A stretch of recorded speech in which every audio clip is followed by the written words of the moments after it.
Bismillahirrahmanirrahim. Assalamualaikum warahmatullahi wabarakatuh. InsyaAllah hari ini kita akan masuk dalam bab yang baru, bab 23.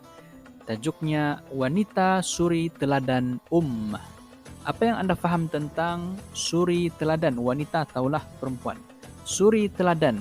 Suri teladan bermaksud contoh yang baik ataupun contoh yang boleh diikuti. Ummah ini umat Islam lah. Jadi tajuk ini membawa maksud wanita yang patut dicontohi, patut diteladani di dalam ummah ataupun oleh umat Islam. Pendidikan Islam tingkatan 2 muka surat 175. Baik, kita pergi kepada isi kandungan. Kita akan mempelajari beberapa tokoh yang mana mereka menjadi ataupun sepatutnya menjadi contoh yang baik dan ikutan kepada umat Islam, khususnya dalam kalangan wanita.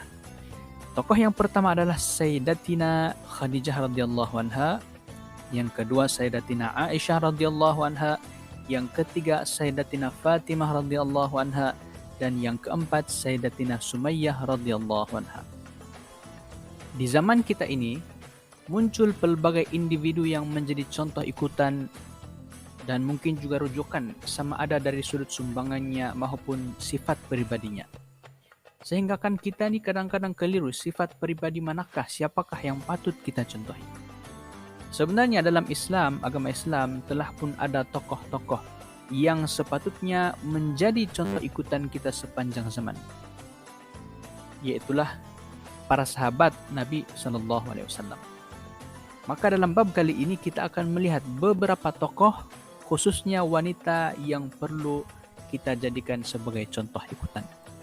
Tokoh-tokoh ini adalah seorang istri, seorang anak perempuan, seorang wanita yang taat pada agamanya. Maka kita boleh mengambil dan mencontohi sifat-sifat mereka. Baik, kita pergi kepada yang pertama. Tokoh yang pertama ialah Sayyidatina Khadijah radhiyallahu anha, permaisuri hati Nabi SAW.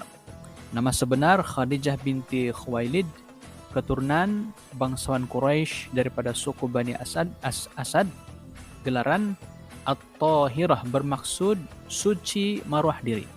Perkahwinan, berkahwin dengan Rasulullah SAW pada usia 40 tahun dan dikurniakan 6 orang cahaya mata, yaitu Al-Qasim, Abdullah, Ruqayyah, Zainab, Ummu Kulthum dan juga Fatimah.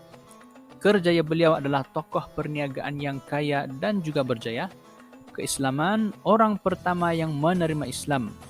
Kewafatan, wafat pada tahun ke-10 kerasulan pada usia 65 tahun. Ini adalah sedikit sebanyak biodata Sayyidatina Khadijah. Baik, seterusnya, apakah antara sifat-sifat dan sumbangannya? Sifat utama yang pertama, Sayyidatina Khadijah seorang yang bijak bertindak. Beliau merujuk seorang yang berilmu, yaitu Waraqah bin Naufal, serta memberikan kata-kata semangat kepada Rasulullah SAW ketika baginda menerima wahyu yang pertama di Gua Hira.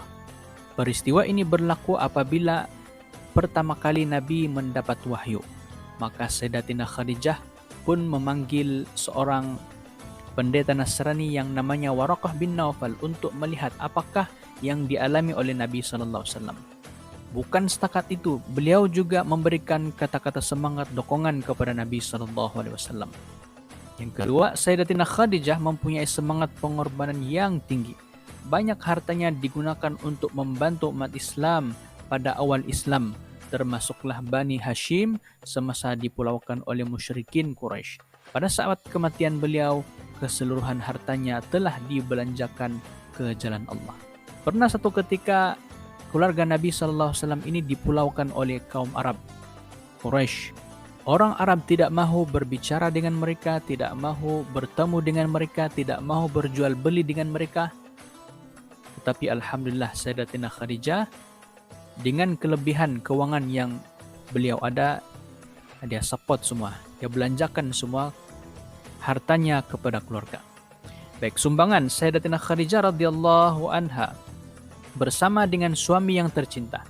Beliau memberi sokongan penuh dalam semua tindakan Rasulullah SAW. Sebagai contoh, Beliau menyediakan bekalan kepada Rasulullah SAW sewaktu di Gua Hira.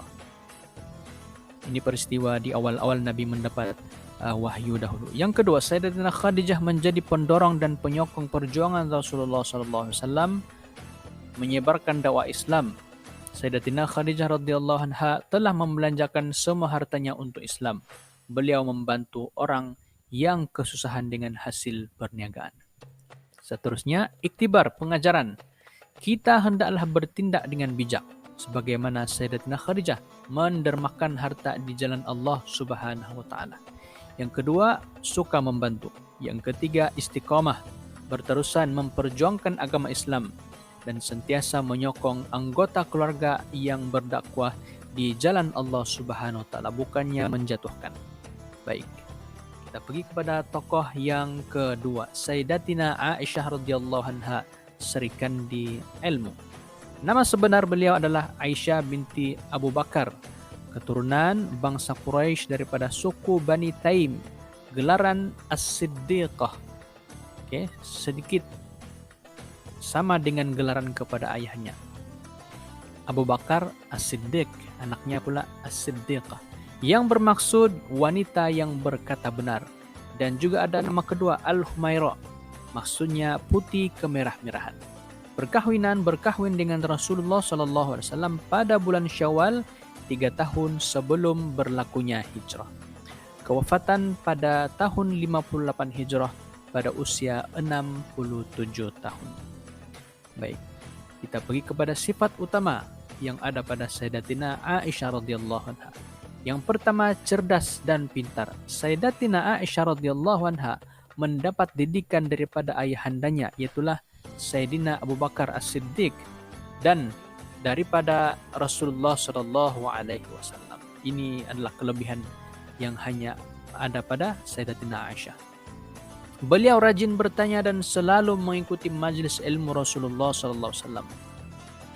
Setiap masa Sayyidatina Aisyah akan mendapat ilmu terus daripada Nabi sallallahu alaihi wasallam, sama ada dari mengikuti majlis Nabi sallallahu alaihi wasallam ataupun ketika berada di rumah bersama dengan Nabi.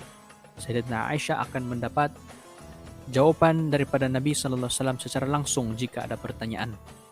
Antara ilmu yang dikuasainya termasuklah Al-Quran, hadis, bahasa Arab, syair, dan juga perubatan. Yang kedua, sabar dan tabah. Apabila difitnah oleh golongan munafik dalam peristiwa hadis ifk. Secara ringkasnya, kisah ini berlaku apabila Sayyidatina Aisyah radhiyallahu anha dituduh berkhalwat dengan seorang sahabat yang bernama Safwan. Individu yang bertanggung jawab sebarkan fitnah ini adalah Abdullah bin Ubay. Kita sambung di bawah. Jadi ringkasnya, beliau berserah diri kepada Allah Subhanahu wa taala dan akhirnya turun ayat Al-Quran membersihkan Sayyidatina Aisyah daripada fitnah tersebut. Baik, seterusnya. Sifat yang berikutnya, pemurah dan lemah lembut. Sayyidatina Aisyah sangat dermawan. Beliau suka bersedekah apa sahaja yang ada di tangannya. Beliau pernah memberikan sebiji kurma kepada seseorang wanita bersama dengan 2 orang anaknya. Sedangkan itu sahajalah makanan yang beliau ada. Masya Allah. Sifat dermawan yang sangat luar biasa. Kalau berlaku dengan kita, bukan kemungkinan, confirm, kita tidak akan bagi kurma itu kepada orang lain. Sebab hanya itu sahaja makanan yang kita ada. Baik, apakah sumbangan Sayyidatina Aisyah? Meriwayatkan tidak kurang daripada 2210 hadis Rasulullah SAW dalam pelbagai bidang. Tempat rujukan para sahabat dan umat Islam selepas kewafatan Rasulullah SAW, terutamanya dalam hal kewanitaan dan kekeluargaan.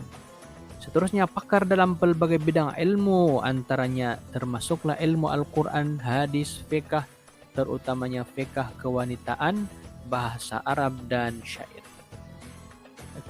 Iktibar ataupun pengajaran, kita hendaklah belajar bersungguh-sungguh sebagaimana Sayyidatina Aisyah sehingga menjadi pakar dalam bidang yang dipelajari. Yang kedua, bersabar dan berdoa serta berserah diri kepada Allah Subhanahu wa taala, karena Allah lah tempat sebaik-baik kita mengadu. Yang ketiga, bersedekah dan suka membantu.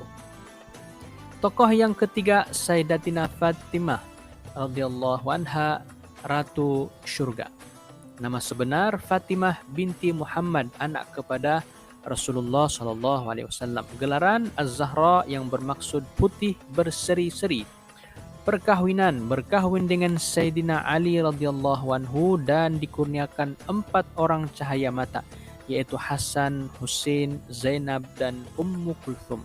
Kedudukan dalam keluarga putri bungsu, anak kelas Nabi Shallallahu Alaihi Wasallam bersama dengan Sayyidatina Khadijah radhiyallahu anha. Keislaman, anak-anak perempuan pertama yang menerima Islam. Yang seterusnya, wafat 6 bulan selepas kewafatan Rasulullah Shallallahu Alaihi Wasallam pada usia yang muda, usia 28 tahun. Baik, seterusnya sifat utama yang ada pada Sayyidatina Fatimah, kasih dan taat kepada ayahandanya. Selain menyokong usaha dakwah, beliau juga mengurus makan dan minum ayahandanya selepas kematian ibunya, sehingga digelar Ummu Abiha yang bermaksud ibu kepada ayahnya. Apabila Nabi sakit, Sayyidatina Fatimah lah yang akan mengurus ayahnya. Apabila Nabi Sallallahu Alaihi Wasallam disakiti, yang mana bahagian badan Nabi ini pernah berdarah, dan pernah juga Nabi apabila sholat ketika sujud, orang kafir Quraisy meletakkan tahi najis di belakang baginda Sallallahu Alaihi Wasallam. Maka Sayyidatina Fatimah pun membersihkan najis-najis ini. Yang kedua, redha dan tabah terhadap perkara yang berlaku pada anggota keluarganya. Sayyidatina Fatimah redha dengan dugaan yang dihadapi oleh Rasulullah Sallallahu Alaihi Wasallam dan tabah menghadapi kehidupan yang serba kekurangan. Baik, seterusnya sumbangan, pendorong kepada Rasulullah Sallallahu Alaihi Wasallam ketika ditentang oleh kafir Quraisy. Mengambil berat terhadap ayahandanya dengan memberi khidmat bakti dalam menyediakan keperluan harian. Berjaya mendidik anak-anaknya menjadi muslim yang soleh.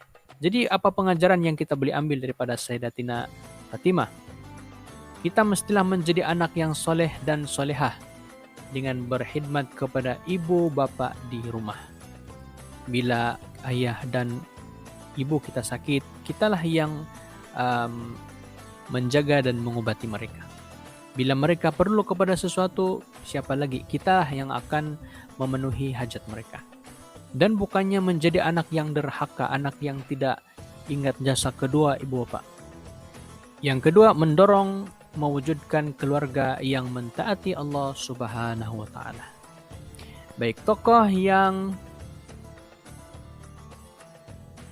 seterusnya Sayyidatina Sumayyah radhiyallahu anha, Sayyidatus Syuhada, penghuluwati para syahid. Nama sebenar Sumayyah bin Hubbab. Status bekas hamba kepada Abu Huzaifah Al-Makhzumi. Beliau adalah bekas hamba. Berkahwin dengan Yasir bin Amir. Anaknya bernama Ammar. Kelebihan, wanita pertama yang mati syahid.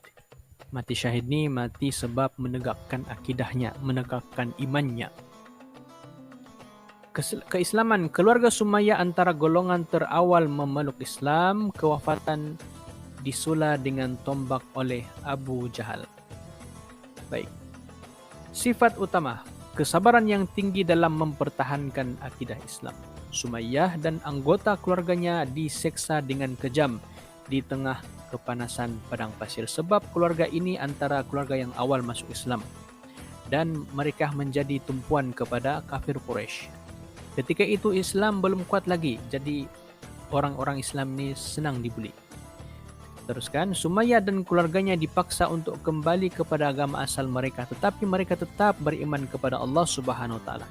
Sumayyah akhirnya mati diseksa oleh Abu Jahal, manakala suaminya mati syahid, mati akibat diseksa. Ammar pula terus bertahan, anaknya ini Ammar pula bertahan walaupun diseksa dengan berbagai cara, sehingga akhirnya dia terpaksa berpura-pura mengikut kehendak kafir Quraisy.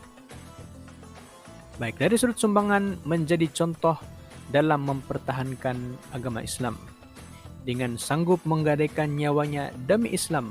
Seperti inilah sepatutnya yang kita kena ikuti. Kita bersedia memberikan apa yang kita ada untuk Islam. Yang kedua, memberi image yang baik dalam memperjuangkan akidah Islam. Seterusnya, dari sudut iktibar, apa yang boleh kita ambil pengajaran daripada Sayyidatina Sumayyah? Menghargai akidah dan iman. Kenapa Sayyidatina Sumayyah sanggup untuk disiksa dan tidak mahu kembali kepada agama asal?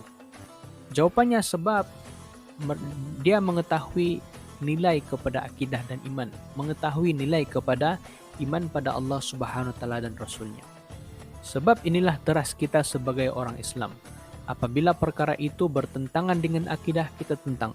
Bertentangan dengan iman kita sebagai Islam, kita tolak. Yang kedua, memelihara iman daripada perkara yang boleh merosakkannya, antaranya mengucapkan ucapan yang boleh mengembalikannya pada agama yang asal. Yang kedua, tegas menegakkan kebenaran. Dan yang ketiga, bercita-cita untuk mati syahid. Dan sepatutnya inilah target ataupun impian kita semua sebagai seorang Islam. Bercita-cita untuk mati syahid. InsyaAllah, amin. Perhiasan. Dan sebaik-baik perhiasan dunia adalah wanita yang salihah. Hadis riwayat Imam Muslim rahimahullah. Antara sifat bagi seorang wanita yang salihah adalah sebagaimana tokoh-tokoh yang kita pelajari pada hari ini. Mereka adalah wanita-wanita yang salihah. Wanita-wanita yang kuat berpegang pada agamanya. Wanita-wanita yang kuat imannya pada Allah Subhanahu wa taala dan Rasulnya. Oleh itu, jadikanlah wanita-wanita yang salihah ini sebagai contoh ikutan dan suri teladan dalam diri Anda sebagai seorang umat Nabi Muhammad SAW ataupun sebagai seorang wanita. Jadi itu sahaja pembelajaran pada kali ini, semoga difahami. Aqulu qouli hadza wa astaghfirullahal azim li wa lakum wa lisairil muslimin wal muslimat. Assalamualaikum warahmatullahi wabarakatuh.